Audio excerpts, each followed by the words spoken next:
Est-ce que vous pourriez me définir l'intervention pharmaceutique? Alors l'intervention pharmaceutique, en fait, c'est le produit de la matière grise du pharmacien. C'est le résultat de l'expertise pharmaceutique clinique que les pharmaciens mettent en œuvre tous les jours au quotidien pour optimiser la thérapeutique. La SFPC, la Société française de pharmacie clinique, en a fait une définition. C'est toute modification apportée à la thérapeutique du patient sur un produit de santé, médicaments, mais autres produits de santé aussi, qui va modifier la thérapeutique, donc la prise en charge du patient.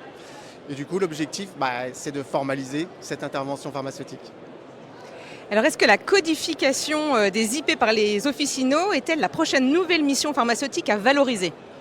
À valoriser, oui, pas la nouvelle mission, parce que les pharmaciens ont toujours fait des interventions pharmaceutiques, mais c'est vrai qu'aujourd'hui, on a besoin de mettre en évidence cette expertise à travers la codification, à travers l'acte du pharmacien.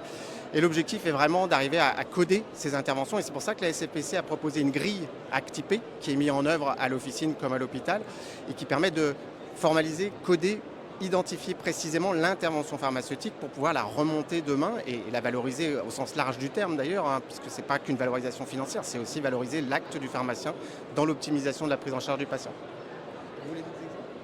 Peut-être que vous voulez des exemples d'IP, c'est vrai qu'on parle d'intervention pharmaceutique, mais c'est tellement varié, ça peut procéder à l'identification d'une interaction médicamenteuse, c'est assez classique, l'identification d'un surdosage, mais ça peut aller jusqu'à identifier un médicament qui n'a pas d'indication chez le patient, et aujourd'hui on parle beaucoup des prescriptions, et là les pharmaciens aujourd'hui ont un vrai impact sur la prescription et sur la déprescription, et l'intervention pharmaceutique peut constituer une déprescription.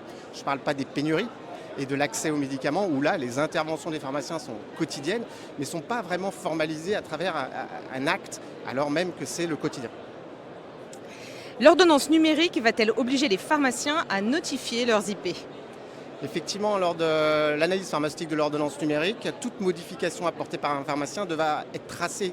Sous-entendu, il faut argumenter, c'est logique, et on a besoin même de transmettre cette information au prescripteur.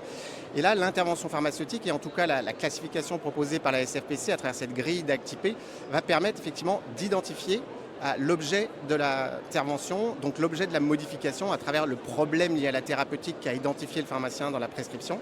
Il pourra coder simplement et remonter ces éléments à toutes les institutions et aussi à son équipe pour optimiser son travail.